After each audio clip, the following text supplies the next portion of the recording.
think we should go ahead and get started. So, good afternoon, everyone who has joined us. Thank you for being with us for ECA's Coal to Nuclear webinar today. We're excited to learn more about DOE's Coal to Nuclear Guidebook and provide a platform to ask questions and provide feedback. Please note that this webinar is being recorded, and after we're done, it will be posted on ECA's YouTube page. My name is Carol Colton, and I'm the director of nuclear policy. Great start. My name is Carol Colton, and I'm the director of nuclear policy at the Energy Communities Alliance. For those of you joining an ECA event for the first time, ECA is a not-for-profit organization representing the local elected officials and leaders, mayors, council members, economic developers in communities that have hosted, currently host, or are interested in hosting new nuclear projects.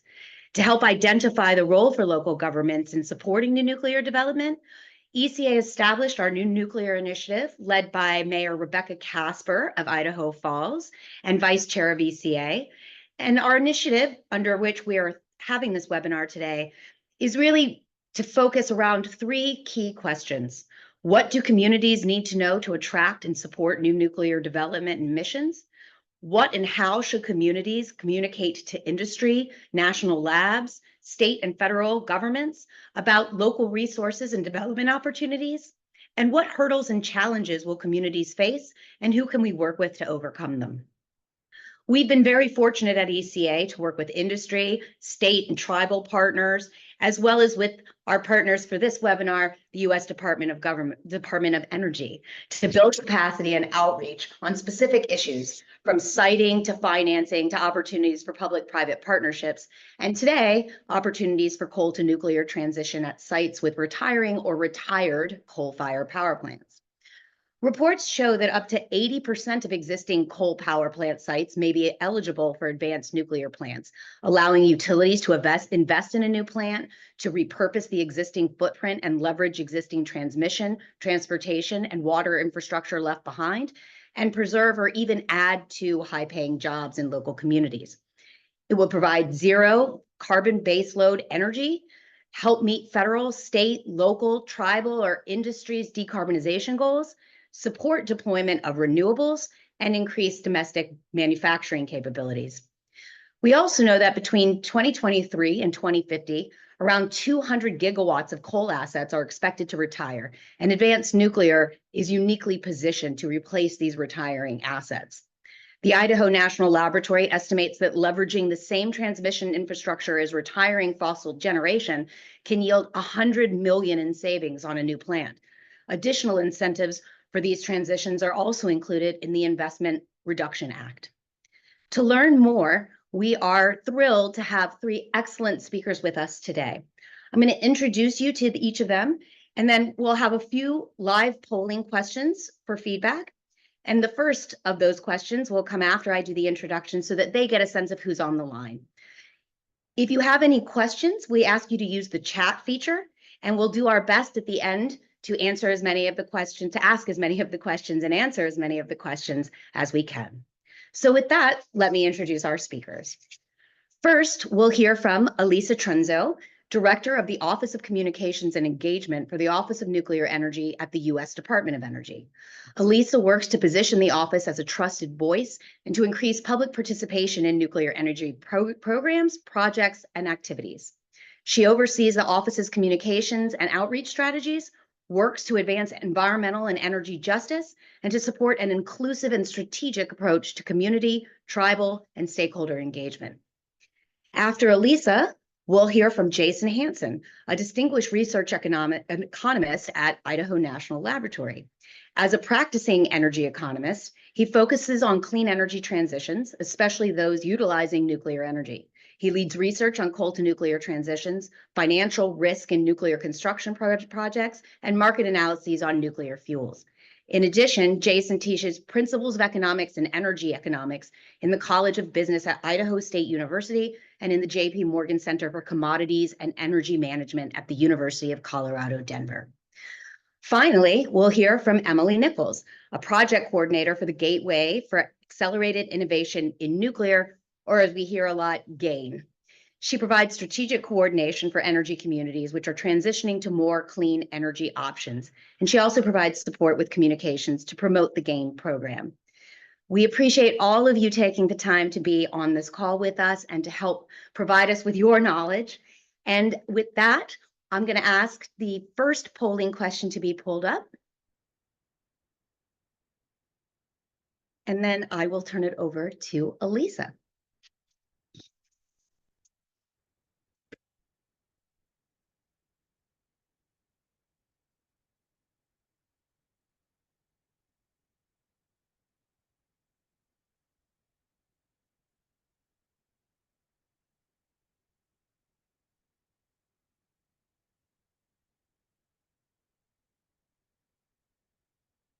All right.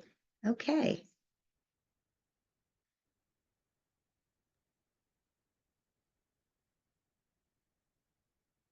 Well, I think one thing looking at these responses as they're coming in, we see that we're really helping to make sure that communities, tribes, states, industry are all talking with and to each other. And so this makes me feel good that we're breaking down some of those natural silos. Elisa?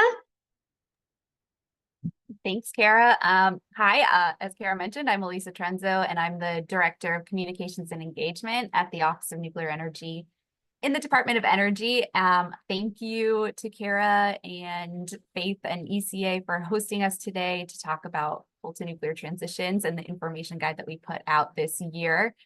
Next slide. Just to give you all a little bit of an intro to the Office of Nuclear Energy, in case you don't know us, our mission is to advance nuclear energy science and technology to meet U.S. energy, environmental, and economic needs. And within the office, we're really focused on 4 D, and D. We got to stop adding the D's priorities. That's research, development, demonstration, and deployment.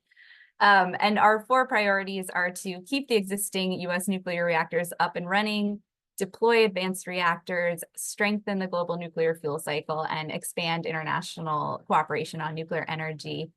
All of those goals are really in the service of helping to increase access to reliable electricity while we tackle the climate crisis and drive the U.S. toward a net zero economy by 2050. And everything that we do in the Office of Nuclear Energy is underpinned by 3 foundational priorities, which are to improve diversity in nuclear energy, advance environmental and energy justice, and advance jobs in the American workforce. So that's kind of who you're talking to today, but we're specifically here to talk about coal to nuclear transitions and the information guide that our office published earlier this year on the topic. Next slide. Coal to nuclear really touches on a lot of the priorities that I just mentioned, the RD, D, and D priorities, as well as those foundational priorities. We know that electricity demand is really going to grow significantly over the next decade, as more data centers, electric vehicles, industrial processes are all looking for power sources and really reliable power sources. To meet that need, we think that we're going to need about 200 gigawatts of additional nuclear energy capacity by 2050. And today, with the 94 reactors that we have operating in the United States, we're close to 100 gigawatts supplied by nuclear energy. So to put that in perspective, and sorry for the math here, but current large-scale reactors about 1 gigawatt, and small modular reactors, which could really significantly expand where nuclear technology can go and in what communities they can deploy. They're much smaller. So they come in a range of sizes, but to make the math a little easier, let's say like 100 megawatts, and they can be deployed in packs to bump you up. So maybe we're looking at about 600 megawatts per site. And if you're crunching the numbers along with me, to get to 200 gigawatts more, that's going to mean a lot of reactors. And those reactors have to be sited in real places, living next to real people in a lot of different and very diverse communities. One strategy to deploy more reactors relatively more quickly, because quickly is certainly a relative term with these big infrastructure projects, but to do it a little bit more quickly, we could look at building on sites that have already been extensively characterized, studied, evaluated. and that have infrastructure in place to support a plant. Just this week, our office released preliminary analysis showing that 41 of the existing nuclear power plant sites have room to host one or more additional large-scale reactors, which would represent 60 gigawatts of new capacity. And that number actually jumps to 95 gigawatts if the sites consider small modular reactors at 600 megawatts. The report also looked at building nuclear power plants near coal plants and found that that would add an additional 128 to 174 gigawatts of new nuclear capacity, depending on the reactor type. So this analysis just demonstrates that the land is there and it's land that's been looked at and has some level of infrastructure.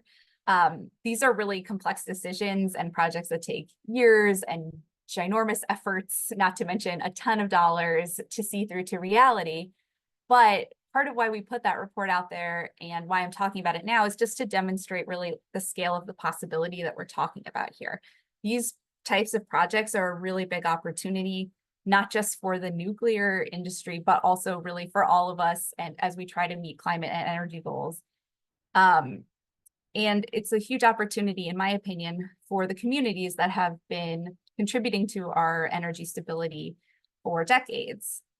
We know that 30% of the nation's coal plants are scheduled to retire by 2035. And as I'm sure many of you know on this call, the coal plant is often the primary economic driver in the host community. So the consequences of a plant closure can be just really devastating for the people that are living and working there. And as we are looking to meet these national decarbonization and energy goals and find ways to scale up reliable energy sources like nuclear energy, it's really important that we do this in a way that doesn't leave those communities behind. Next slide. In 2022, DOE put out a report. We found that more than 300 existing and retired coal power plants are suitable to host advanced nuclear power plants. Again, that's a lot of potential. We don't expect every single site to transition to nuclear energy, but again, it's just really a big opportunity. And as we're kind of showing here with some of these statistics, the transition would really bring tangible benefits back to those energy communities in the form of additional jobs, new economic activity, increased revenue, and improved environmental conditions. So Jason's going to talk more about the economic findings in detail in just a minute. But next slide. Just to kind of give you a sense for where we're seeing these conversations start to take place. Communities in the states listed here have already expressed some, public interest in transitioning, or they haven't made a decision to transition, but have expressed interest in exploring what a coal to nuclear transition would look like. And as we continue to have these conversations about the energy transition, the grid of the future, and as more of the coal plants near retirement, I think it's really important that communities get access to the information and resources they need to support these really complex and long-term decisions. So we're striving to take an approach that these discussions should be around energy transitions and energy diversification should be community-driven. And in my office, the Office of Communications and Engagement, we're really working to make sure that we provide the right resources to empower communities to be part of those conversations as the decisions are getting made. So that brings us to the Coal to Nuclear Transition Information Guide. And I'm just going to let Jason walk you through all the numbers and the charts. Okay, thanks, Elisa. Yeah, so the study that Elisa mentioned from a couple years ago generated a lot of interest, and by interest I mean it generated a lot of questions. We received a lot of questions from energy communities across the country of varying different types of questions, and we recognize that this is like a general level need to provide more insights and information as communities think about what a coal to nuclear transition might look like. And so this guidebook that the Department of Energy published earlier this year has generalized findings. And so it creates the ability for stakeholders from a community to go to the guidebook. And although their specific community is not listed in the guidebook, you can find characteristics about your community that you can approximate what impacts might be for your community based on the data and the information that that's in the guidebook. So I'll talk about that for just a minute. And then the other thing that's in the guidebook, and this has more implications in terms of economic development, is there's a section that's included in there that talks about educational requirements of so like the workforce at a coal power plant compared to the workforce at a nuclear power plant. What are the educational differences that are there, and how many new people might be attracted to a community because of the transition, and what does that mean in terms of new jobs that will be created? And it provides the seed information that would be needed for thinking about what are the economic development opportunities. Next slide. Okay, so as I mentioned, there are many different economic impacts to consider when you are thinking about a coal to nuclear transition. The sort of high level framing of that is to recognize that the number of people that it takes to run a coal power plant is less than the number of people that it takes to run a nuclear power plant. And so as the transition happens and a nuclear power plant comes online in a community, there will be a need for more people to be in that community. There will be a need for more.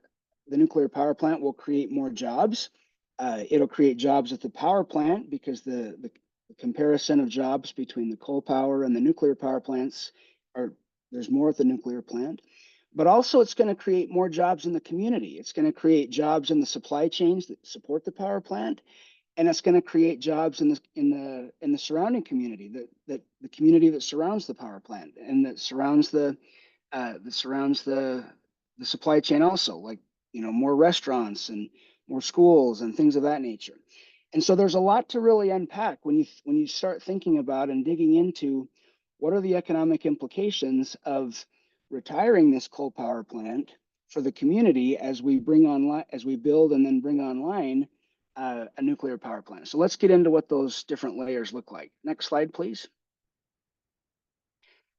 So this first table is a table of jobs impacts. So the way that we think about economic impacts is based on two particular drivers that we have listed across the column headings and the row headings. So the first thing is population size. The size of the population in the community where the plant is located, that really matters because it directly relates to the amount of supply chain that exists in the community to support the power plant. So the first driver that you might think of is what's the community size? So if you are a community and you want to know what would the impacts look like for your region or your community, first thing to do is what's the population size of your community, and then you can come to the guidebook to start to look into that. And the next aspect, the next driver you might think of is the size of the power plant. In your community, do you have a coal power plant that's 150 megawatts? Or do you have one that's a little larger, maybe 350 megawatts? Or do you have one that's a great big one, maybe 650 megawatts? So as you see on the headers that are on the rows of the columns, there's varying different sizes. So although you're not going to be able to find the specific exact size of the power plant in your community, you will be able to find a close approximation to what your power plant might look like. So then, based on analysis, the data that we provide here at the intersection of population size and power plant size are the economic impacts. So we estimated for coal plants of varying sizes, in communities of varying sizes, what's an estimate of the number of people who are employed at the coal power plant? And then we added to that, what's the estimate based on our analysis of the amount of people who would be employed at the nuclear power plant given a particular size. But then we also calculated what are the amount of jobs that would be created in the supply chain and also in the community. So this table, you can think about this, the jobs impact as being the total job impact as we move from a coal power plant to a nuclear power plant. And so you can see the intersection of, again, what's the size of your power plant? What's the size of your community? Where those two things intersect is an approximation of what the jobs impact might look like. Now, as there's more people that come to the community and there's more economic activity, that means that there's going to be more income in people's pockets. So let's go to the next slide, please. So the next economic impact is simply that. What's the amount of income that changes? So what these numbers are providing here is it's an estimate of what's the income in people's pockets when the coal plant is in place. What's the income in people's pockets when a nuclear power plant is in place, and then we provide what's the difference between those two, again, organized based on population size and size of the power plant. So these are all, this is all part of economic activity that's resulting from this transition of the workforce going from a workforce that supports the coal power plant to a workforce that supports the nuclear power plant. So this is one aspect of it in terms of income. Next slide, please.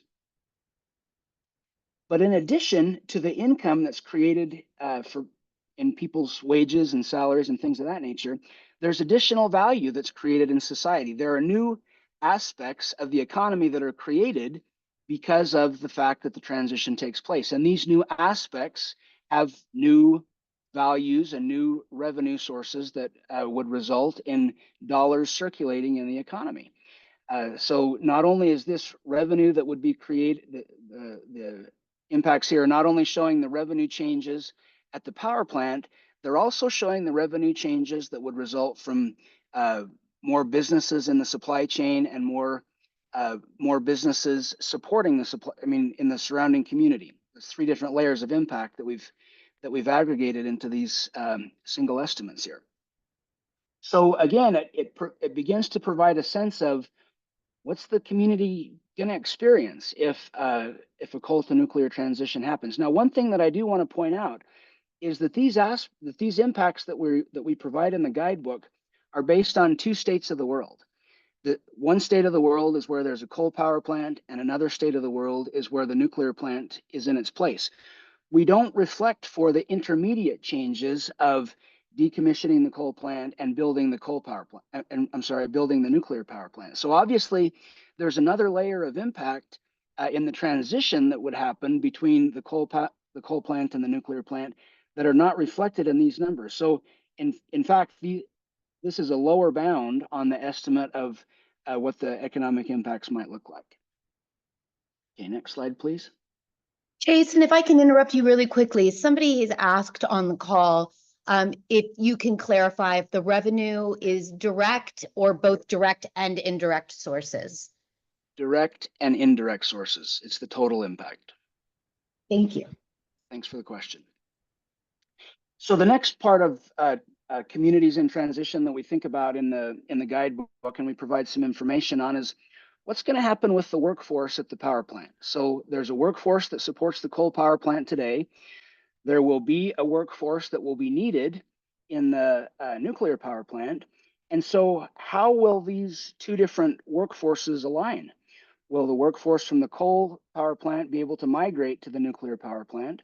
And then what will be the impacts at the power plant? So one way to think about this is to think about the workforce today at the coal plant and the projected workforce at the nuclear power plant. And the reason that I say that is because it helps to structure our thinking in about regarding what will be required to support this workforce.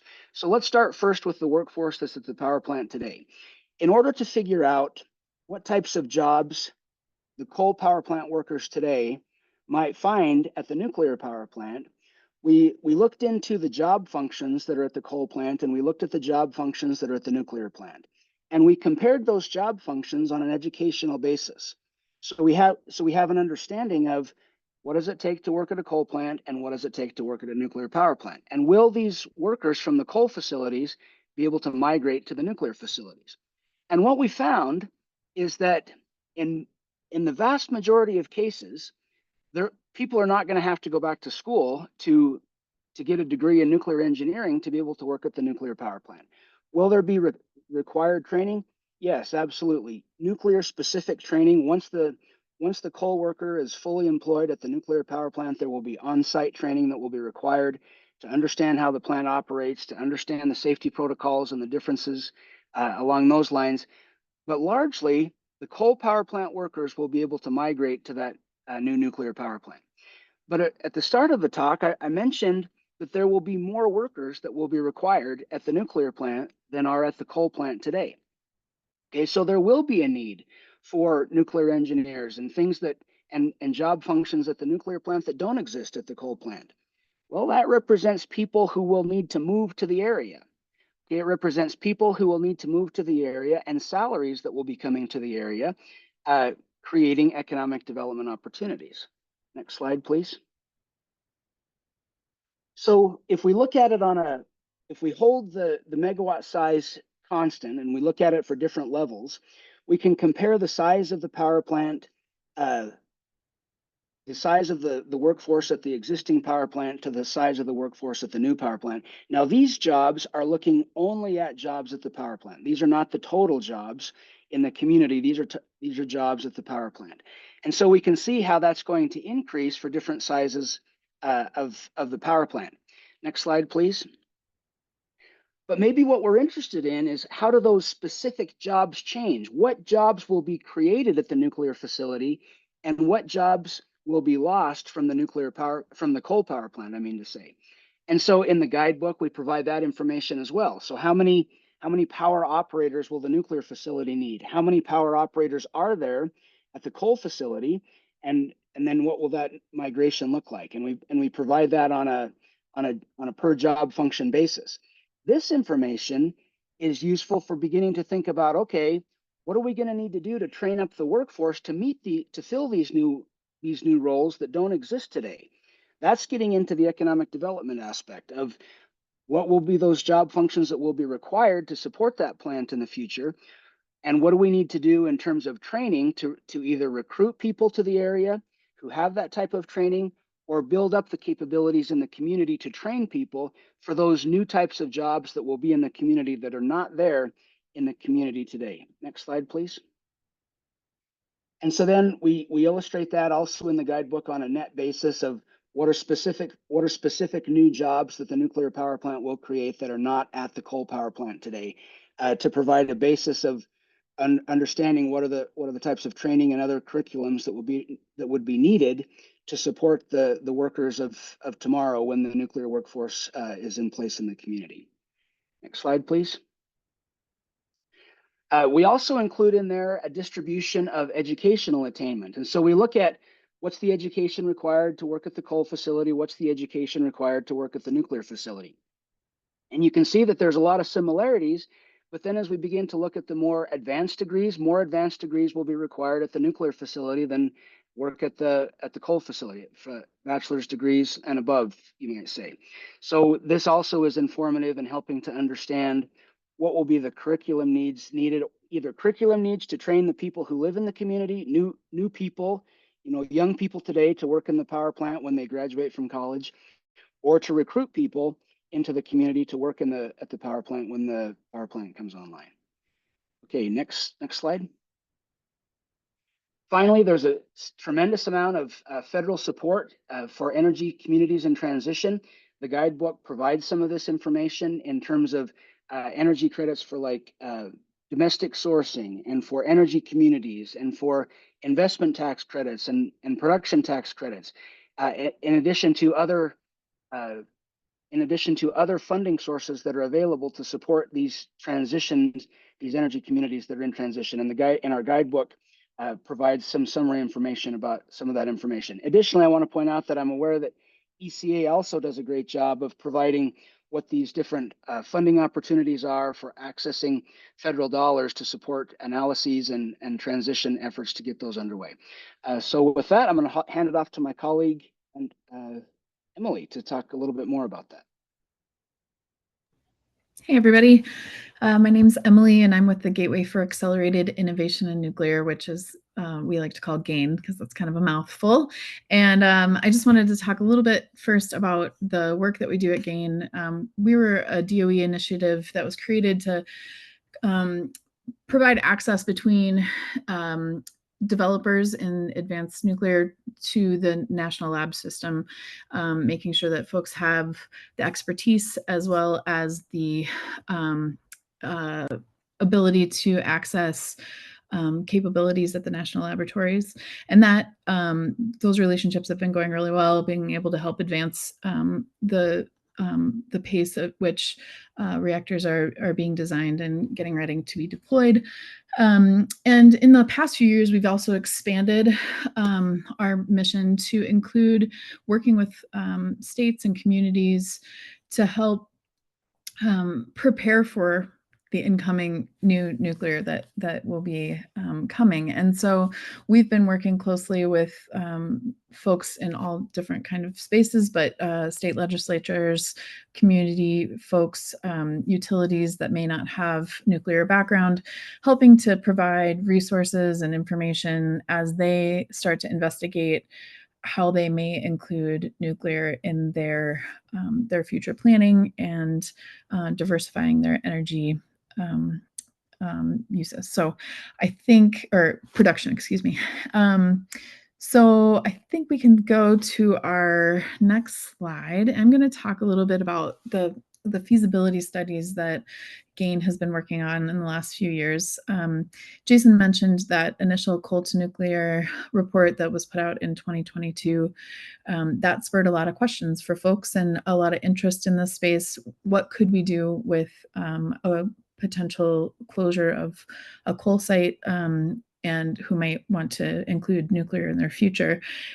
So folks that are in that space of potentially looking at a closure coming or have a recently closed coal site, they started wanting to know more. And so GAIN took on a couple of pilot studies in where we wanted to make sure that we could help answer some of those questions a little more deeply. So the study that was done in 2022 was a screening across the nation, talking about the amenability of the coal sites that could possibly host a nuclear reactor, and any sort of flags that came up in that siting screening.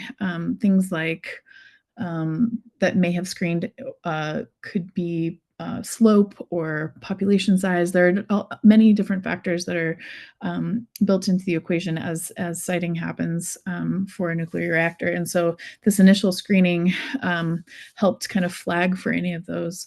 We were fortunate to work with multiple communities to provide deeper examples of how a community could engage in this space and dig a little deeper and get to know their specific site and how it might transition or how they may add nuclear to an existing site. So I'll talk a little bit about each of those studies, and I'll provide a link. I noticed when I pulled up the link that our website is currently down at the moment. So hopefully in the time that we're speaking, it'll pop back up, but I'll still provide that link, and I'm sure Kara can send it out when they send a follow-up. First of all, we worked in the community of St. John's, Arizona, which is in the northeast corner of the state, right on the border of New Mexico. They had the Coronado generating station at that site, and they had received notice from the utility there, the Salt River Project utility, that they would be closing the station. I believe they had a 10-year time frame that they were looking at, but of course the community, which is a very small rural community and depends greatly on the jobs that are there and the impact, the economic impact that Jason's been talking about of having a coal station in their community. They knew that they wanted to do something about it. And when I say they, I talk about members of the community, folks that worked at the plant, kind of the regional folks that were looking at economic development, not just in that one town, but how impacted the whole region. And so they have a coal community transition group there in that area, and they many of the folks in that town just started asking lots of questions and asking for help. They connected with GAIN at one point, and so we started kind of digging in and saying, we are interested in helping others learn about this space, so we'll take this on as a pilot study. Through that study, we worked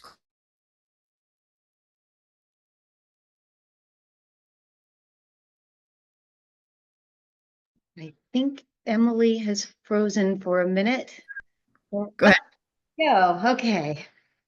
You froze for a minute, unfortunately, Emily. We missed maybe a minute. Darn it. I'm so sorry. I'm not sure where I was when you last heard me. You were still talking about the Coronado station, getting into. Okay, so we worked closely with the utility as well as the community to investigate what it might like to transition to nuclear. We have a 3-part study there where we looked at the siting, the amenability of whether or not we could could put a nuclear station near that coal station. We looked at technology pieces and trying to understand the goals of the utility and the community, what their goals were moving forward, and how current technologies might match up with that.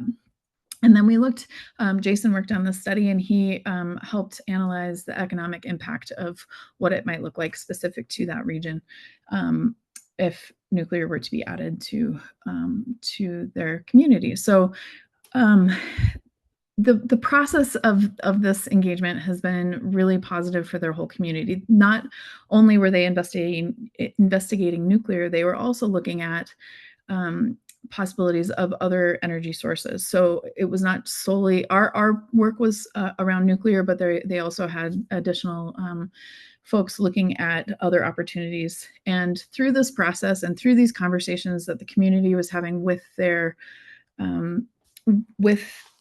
utility, the utility was pleased to announce that they would be repurposing the site. So the community went from feeling like there wasn't much hope to having an understanding that there would be hope in the future. They have not committed to a technology type.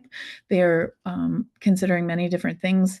Nuclear is part of that conversation and part of their decision making. But it's been a really great experience for both the community and not an easy one, I'll say too. A lot of conversations were hard, and but they've come to a place where they have this opportunity to build their future together. So that study will be available when I put the link up, as well as a study that we did in Kentucky at the generating station. We did a technology assessment and a siting assessment with them. Their goals are a little different. They had a further out timeline. They wanted to just simply investigate what nuclear might look like for their utility. They also have this unique opportunity, which may be similar to some folks across the US, but they have this unique opportunity where they are surrounded, their current coal site is surrounded by different folks in the industry that rely on power directly from that coal site. So they're thinking through how they may provide direct energy needs, whether that be processed steam or potentially electricity outside of what they're producing on the grid. So they were looking at a lot of different factors. And I'll just say through these studies, we're trying to make sure that we're not just repeating the same work in different cities. We're providing different types of information so that other communities and other utilities can look at these studies and say, that's similar to me, or it's similar to my goals, or similar to my region. How can I build upon that? So we're hoping that each of these studies can be additive as other communities start to consider nuclear. And so currently we're working in Colstrip, Montana, my home state, which is exciting. I enjoy getting to go back home and work with folks in that community. And we're working on a pilot study that should be out by the end of the calendar year. We should have results from that. So we're excited to be able to share that as well. Let's see, if you want to go to the next slide, this is just, some more detail. Probably should have changed my slide a few minutes ago, but some examples there. Let's see, this is, so we're also engaging with the Communities LEAP Cohort 2, which is the Communities Local Energy Action Program. These 5 communities have nuclear in their scope of work as they they were chosen amongst many, as you can see, many other energy projects across the U.S.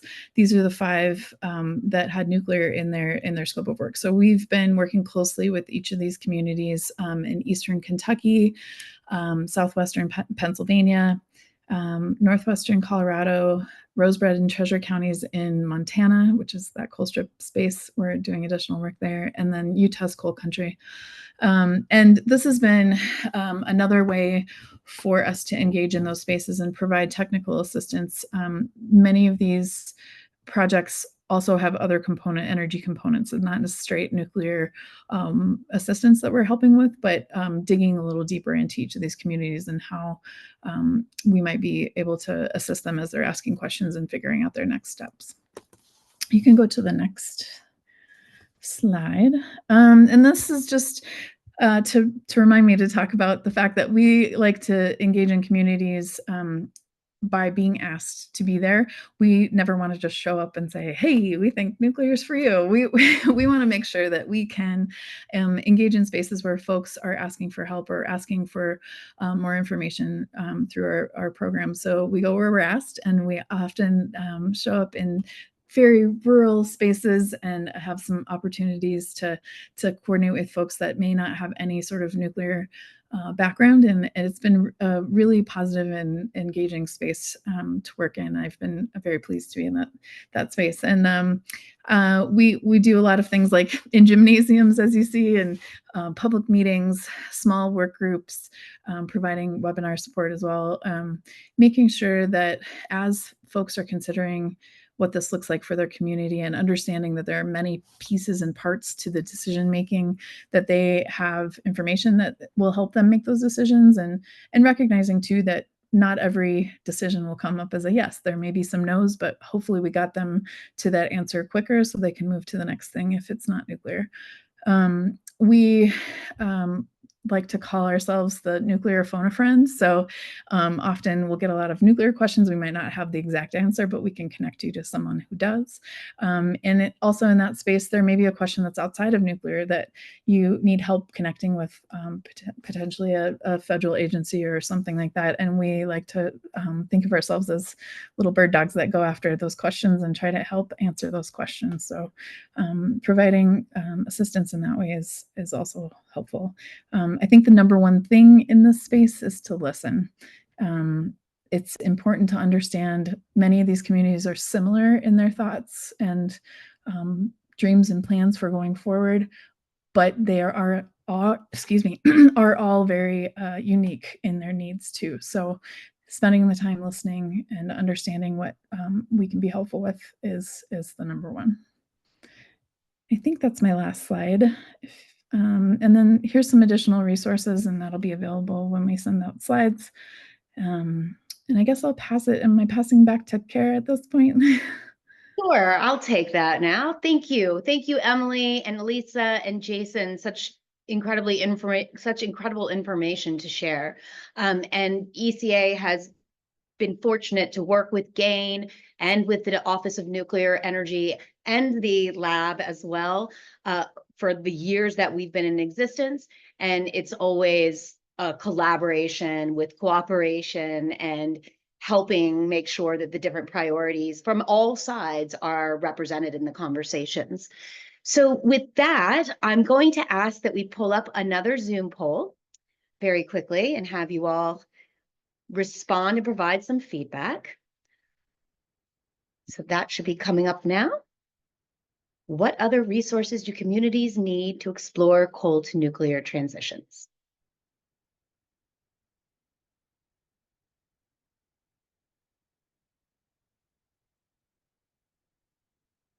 Funding. Yep. Timelines. This is great.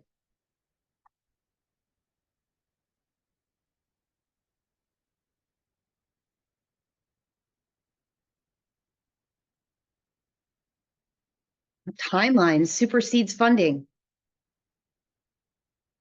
All right, that's really helpful. Very helpful. And in fact, I think that would be a good way for us to maybe go to some audience questions as well, now that we know, what kind of resources they're looking for.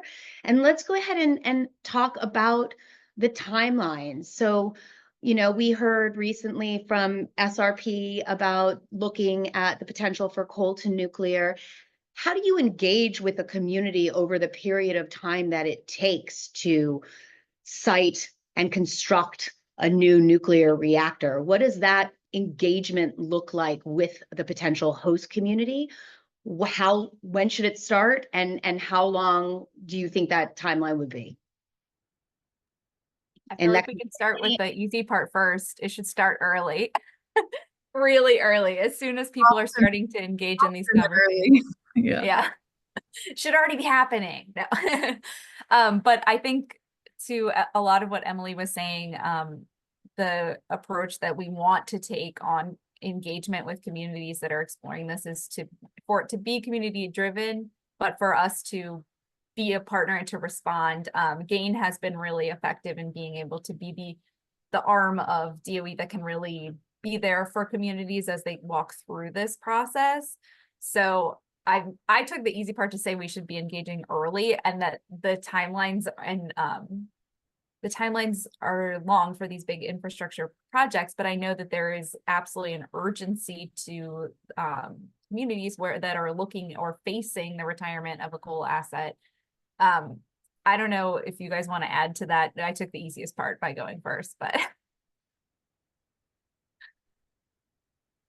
I think I would just echo that as well. As as much I think sometimes we tend to be a little buttoned up about these decisions and questions, and I think being communicative as a community and asking questions of your community on goals and what their hopes are for the future, starting to provide information if there needs to be more background around nuclear, if there's not a lot of knowledge in that space, helping provide that so that questions can be answered, and deeper conversations can happen.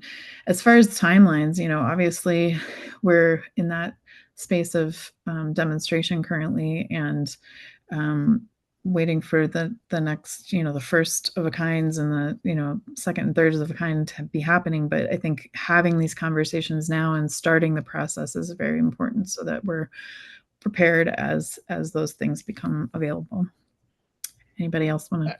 Yeah, I think one thing that I'd like to add to that is that there's a few major trade-offs that have to be thought of with respect to the timeline. For example, when you shut the coal plant down, are you going to build the nuclear plant on the same footprint as the coal plant, or will you build the nuclear plant alongside of the coal plant so that you can continue to operate the coal facility while the nuclear plant is under construction?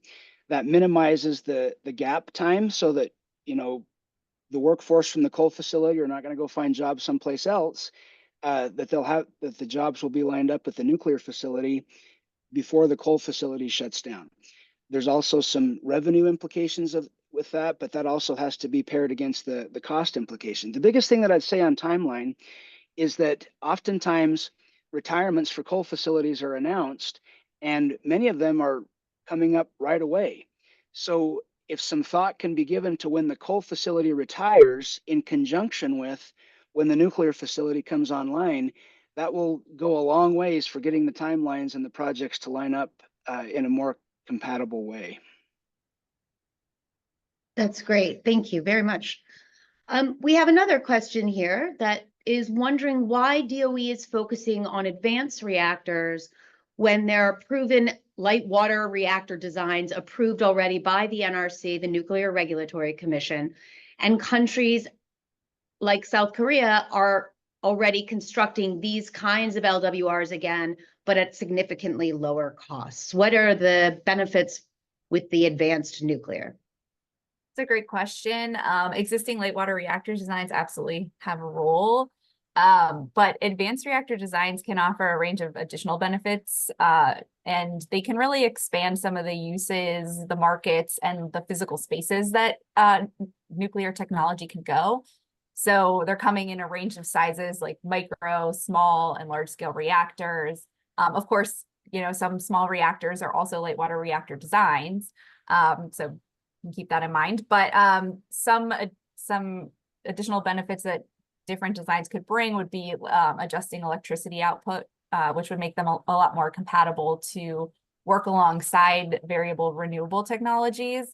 And then some can also provide process heat, which could help us decarbonize industrial and transportation sectors and assist with producing clean hydrogen. You can use existing LWR designs for hydrogen production, but some advanced reactor designs are really like designed with that use in mind, and that to give that high temperature that would be needed to do that. Thanks, Lisa. Does anyone want to add on that? Or we have, fortunately, some very curious participants, so we've got lots of questions. Yeah, I just want to add that I don't think that large reactors are off the table. I mean, especially now that the Vogtle plant has come online, there were cost overruns on Unit 3, but on Unit 4, there was considerable learning effects that took place, a lot of cost reduction on Unit 4. So now that the supply chain is established, there is human capital ready to be able to work on the next large reactor.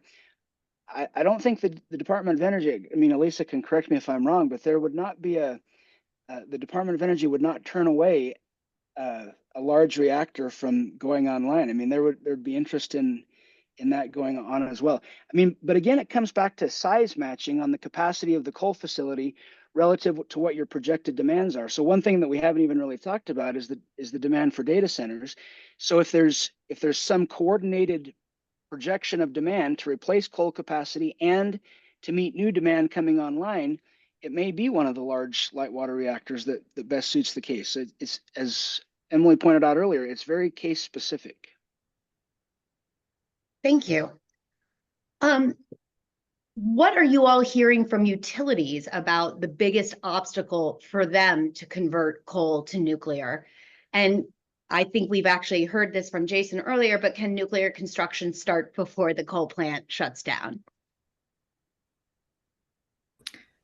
I think in many cases, folks are looking at building adjacent to, not necessarily directly on the site. So there are some opportunities in that space where they could be building similar to the project that's in Kemmerer TerraPower, where they're building adjacent to, and then we'll tie into all those benefits that the infrastructure pieces, as well as the jobs and all the professionals that are working there.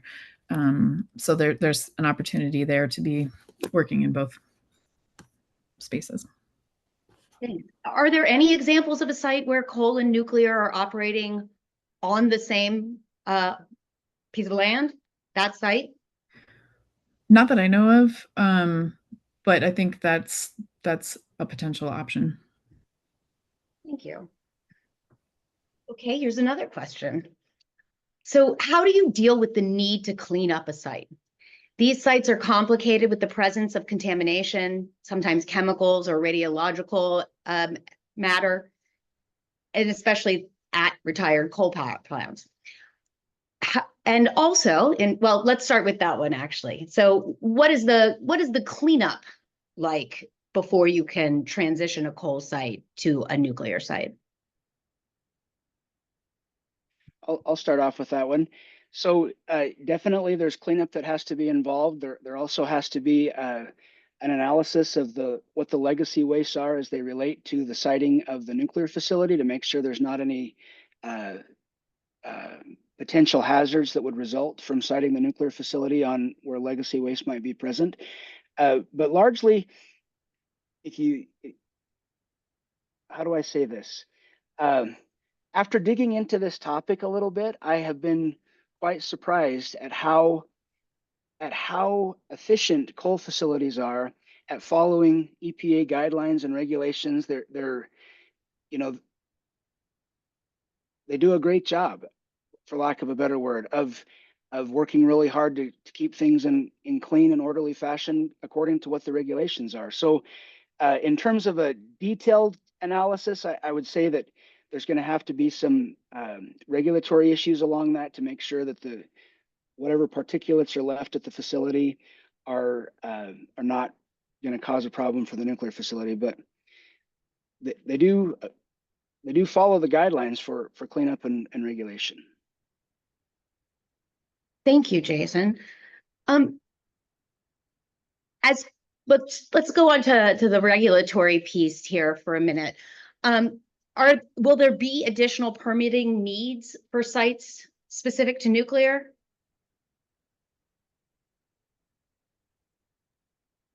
Elisa, you Yeah. want to take? Well, Thanks. I think the easy answer is just yes. There's a lot of additional permitting required. Jason, I don't know how strong your memory is on this, but I think the report does walk through alludes to it, the full report. So we talked a little bit about the information guide, which is the easier to read. Jason's full report is filled with fantastic and incredible data, but it is a little more dense than the information guide that we put out. Yeah, so on that topic, siting, so there's a number of different criteria to determine if a facility or a location could meet the requirements necessary to site a nuclear reactor. And so in the siting analysis that we did, we used the NRC guidance on siting criteria, and there's also an EPRI document on siting criteria. And as Emily mentioned, that was to screen coal facilities of which ones would rise to the surface as suitable candidates. And then the study that Emily mentioned that was conducted at the Coronado station was a bit of a more deep dive into the siting implications of, so we recognize that the Coronado station passes the test of the high level criteria, the NRC and the EPRI siting guide. But now when we dig into the details, does it pass an even further level of criteria that would be minimum acceptable criteria so that a reactor could be hosted there?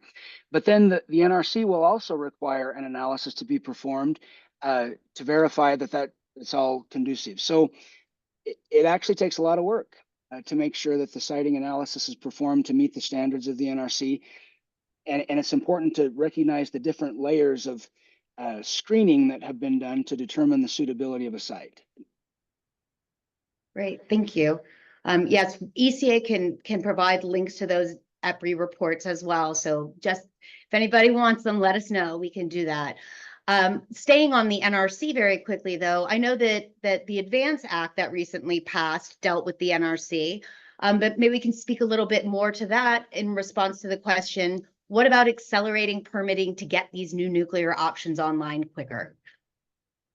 Yeah, as you mentioned, the ADVANCE Act, which recently passed, it's really intended to help speed that licensing process and get us to deployment of new reactors. So it directed the NRC to reduce some of the licensing application fees. It authorized increased staffing for the NRC to hopefully expedite the process.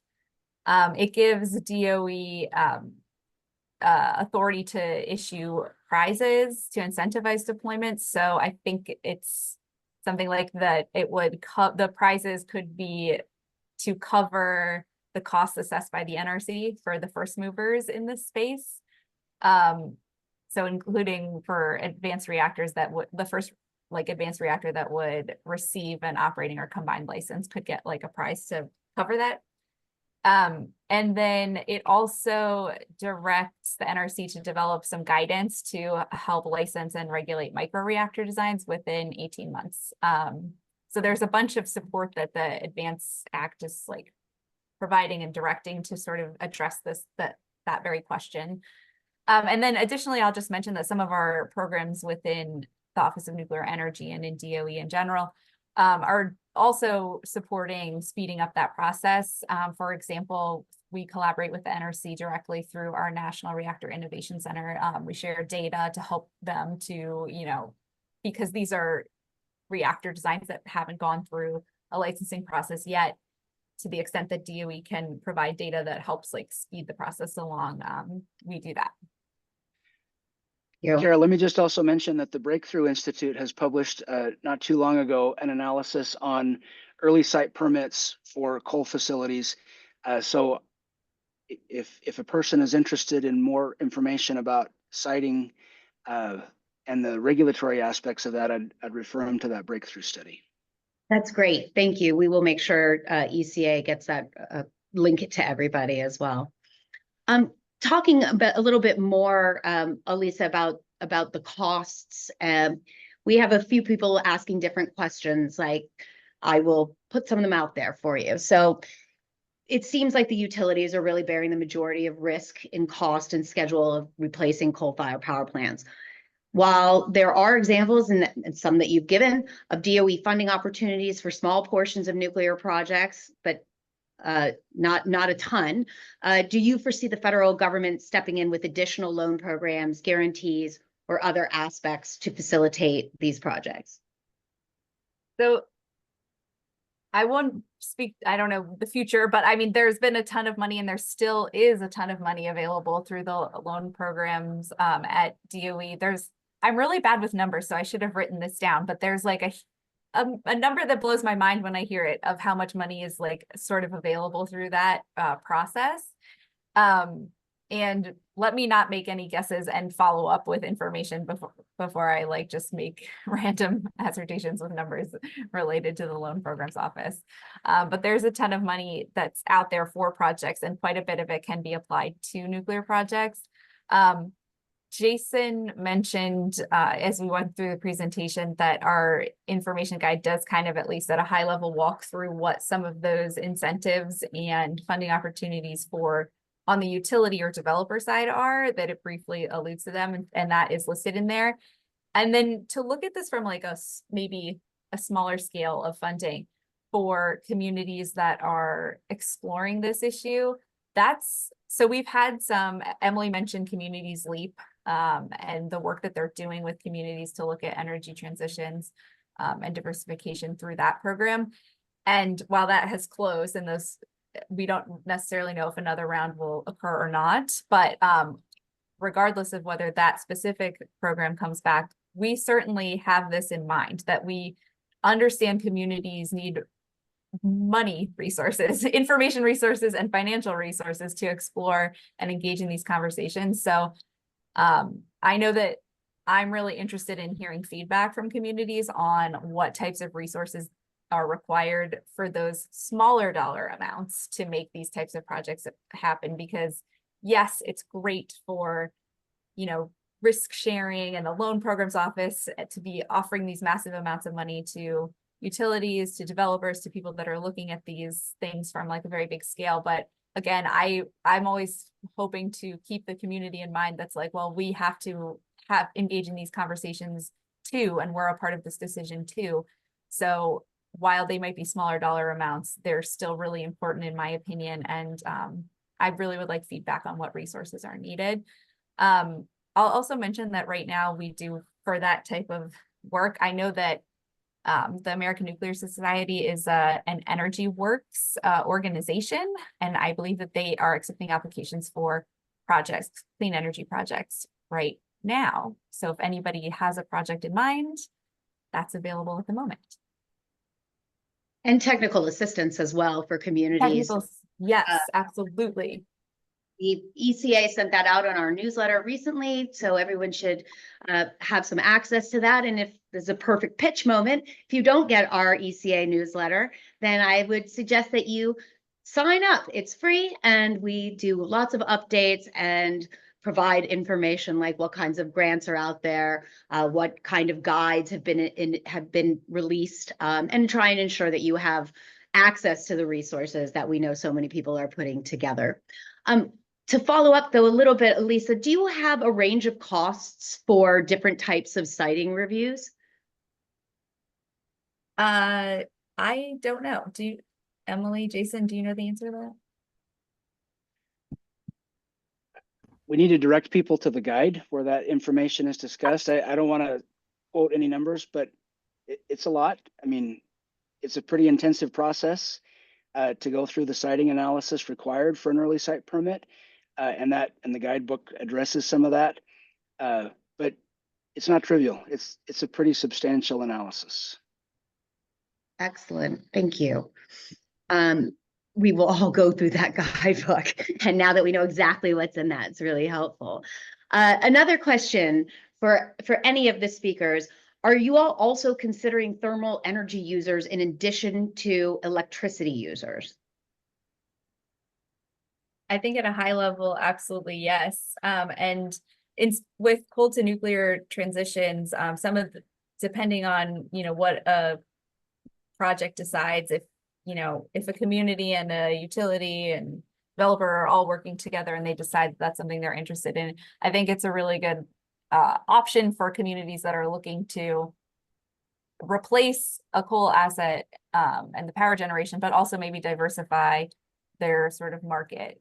So I think those are important questions to be asking, and it adds, a level of, hopefully we'll have a range of advanced reactors that can meet the needs of any community, and sort of like you can choose your own adventure kind of a thing in the future. But it does add a dimension to the conversations that the different stakeholders in these projects are like considering as they walk through it.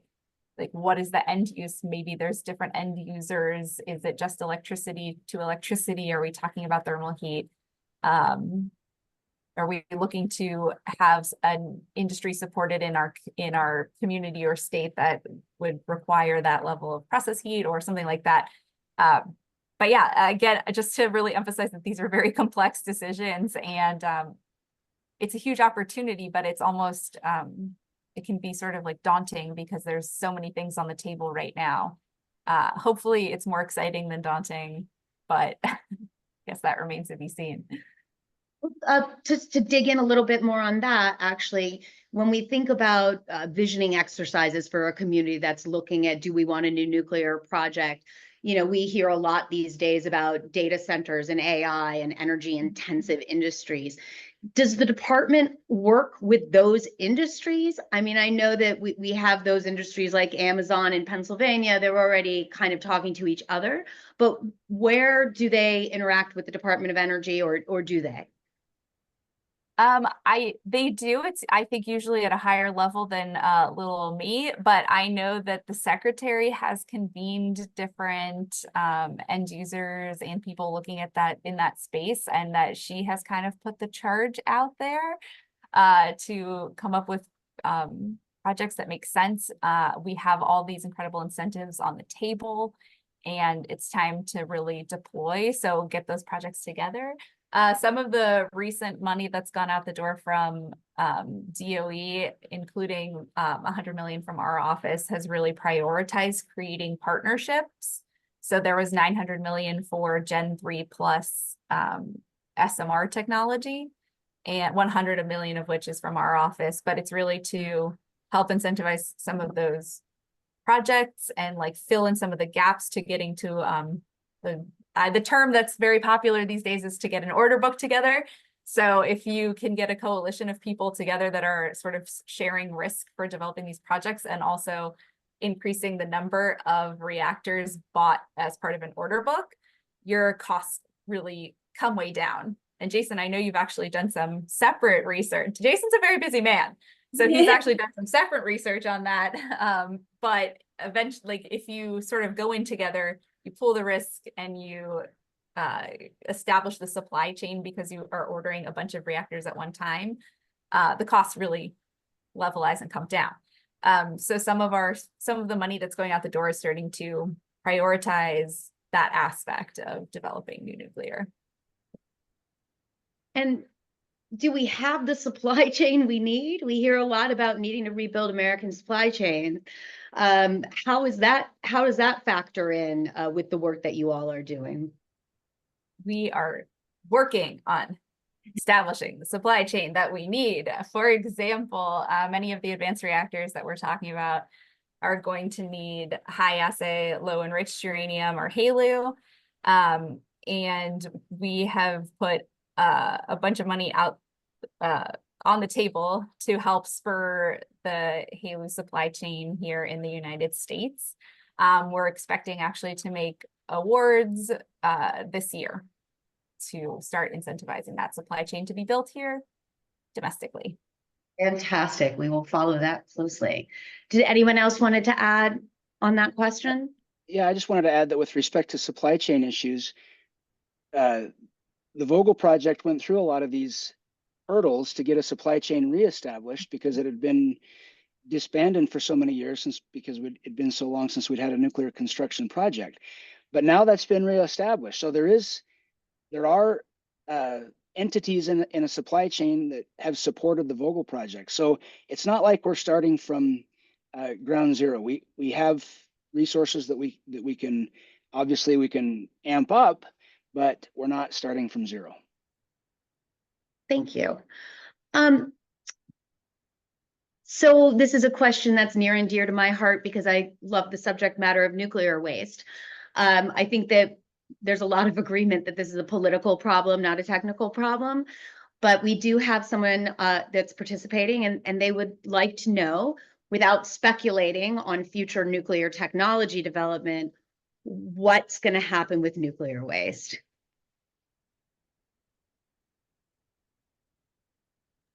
That's a Okay. great- Oh, go ahead, Kara. You want to jump in? Hey, you're involved in this too. No, I was just going to say that, fine, you can answer the question, but and address what we know people are talking about in terms of developing technology that can use some of the high level waste and spent nuclear fuel that comes from commercial nuclear reactors. But these are advanced reactors, so not always the same. So, maybe if someone can speak a little bit to the waste side of the equation, that would be great. If anybody wants to wade into that.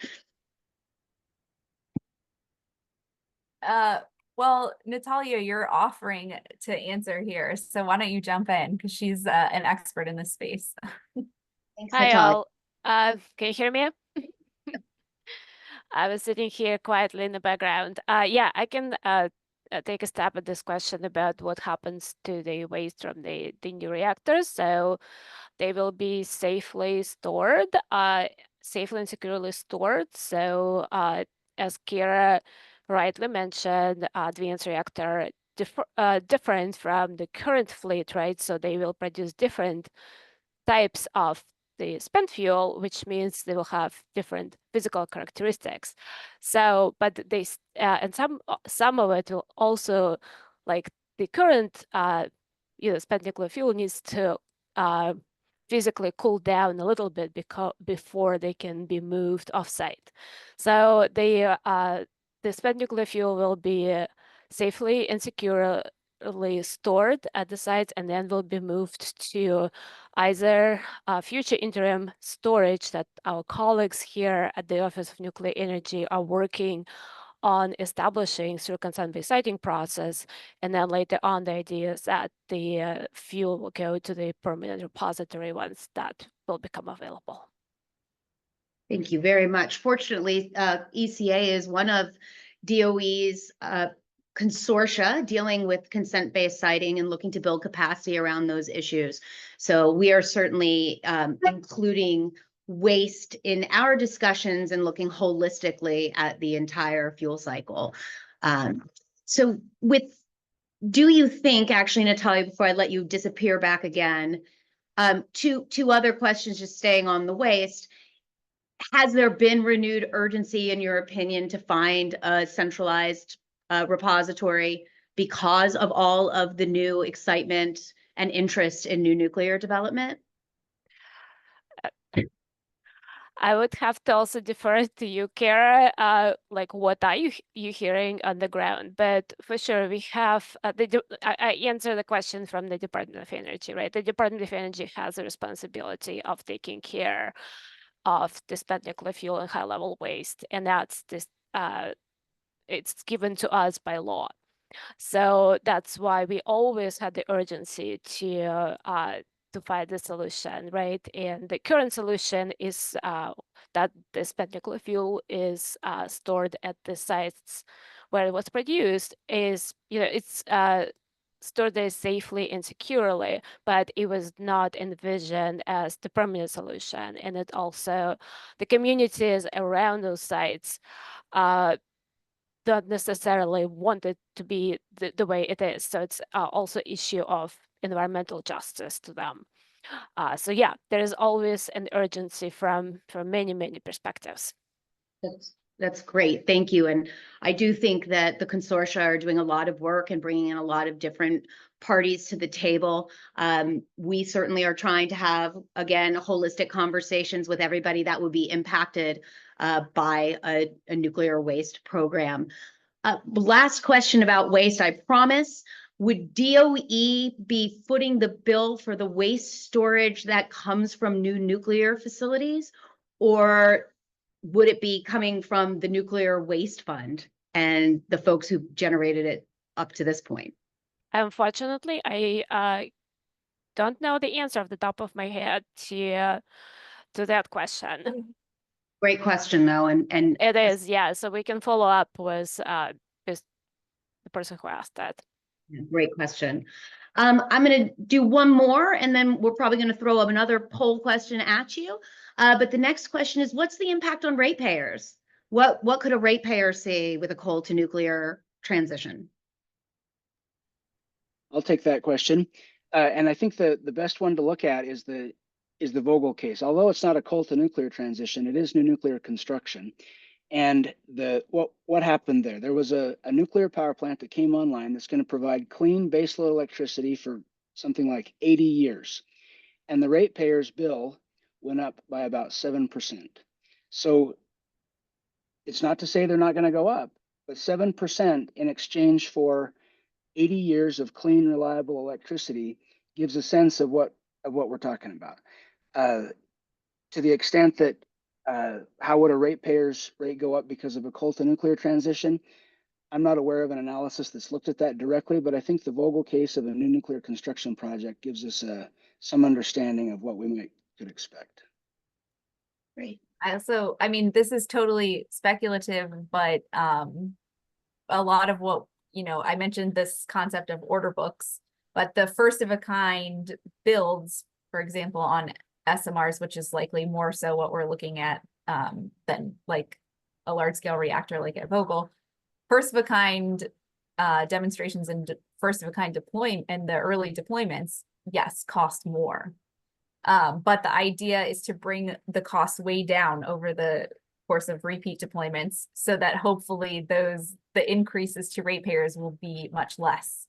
And if we can find ways to incentivize expanding that over an order book so that there are more reactors that are on the order books, and then each one of those to get to, I think I used nth of a kind without describing what it means, but that means like repeat deployments. So you're further along and you've deployed a bunch of them, that those costs really come down. And if you create an order book where you're getting to nth of a kind, then you can kind of spread that cost over all of those projects.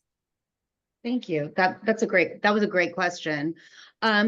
So I just totally lost my train of thought as I was preparing my own question, and now I remember it, thankfully, that I've verbally danced around. So is there a minimum amount of infrastructure that's needed at a coal site to even be eligible for potentially transitioning it to a nuclear site? And also, how long is the existing infrastructure at a coal-fired power plant good? At what point would it need to be bolstered itself? Yeah, let me take that one. So with respect to infrastructure issues, age and quality degradation, those are all things that factor in. In the studies that we've done to this point, we haven't done any in-depth engineering studies to figure out what's the age threshold that they can be and things of that nature. These have been on a system by system basis to look at the systems that exist at a coal facility and the systems that exist at a nuclear facility. But the one that I want to bring to the top as a major cost savings is the connection to the grid. So a coal facility has connection to the grid. They're providing electrons to the grid. That's a license that they have to put electricity on the grid. If a new project wants to put electricity on the grid, they have to go into what's referred to as a queue. And the queue for new electricity projects, one study from, I think it's Lawrence Berkeley, indicates that the size of the queue is bigger than even the grid itself is, the whole grid in the United States. So it's an enormous amount of projects waiting to come on the grid. So what does that mean? It means that for coal facilities that have connection to a grid and they're currently putting electrons on the grid, that's an extremely valuable resource. That means that the new project doesn't have to go into the queue and wait with all the other 1.3 gigawatts of electricity to come on the grid. It can go on the grid with the access that the coal facility has currently and that they're using. That represents a substantial value for coal facilities in the coal to nuclear transition. Transmission, also fun to cite. So let's go ahead and throw up our last poll question for everyone. And this is because we want to keep providing opportunities to get more information out to you, to work with the department, to work with INL, to work with any of the partners that communities should be speaking with about these projects. So yes, please, all feedback is good feedback.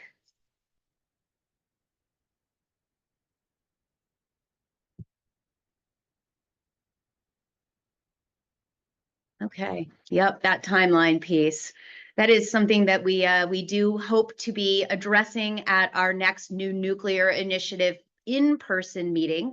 A lot of these issues as well. That's going to be, save the date, it's going to be in May of 2025, and we actually are going to go up and hang out with Jason at around the Idaho National Lab. And do that meeting there. So just keep an eye out. And again, if you sign up or you're receiving ECA newsletters, you will see that date coming at you a lot between now and May. So with that, I just want to say to everyone, thank you so much for spending the time. To our speakers, thank you for preparing your comments, for the reporting that you're doing, and for the time that you've spent with us. We really appreciate it. And if everyone could, virtually give a round of applause, I please ask that you do. Again, we are going to have these slides available with the links available. And if you have any questions that didn't get answered, by all means, we have the recording of the questions as they came in, and you can follow up with us, or we will follow up with you. And with that, again, thank you to Jason, to Elisa, to Emily, to Gain, to INL, to the Department of Energy, to Natalia, who is our fantastic omnipresent point of contact. Thank you all, and I hope everybody has a good afternoon. Thank you, Kara. Thank you so much. Thanks. Thank you.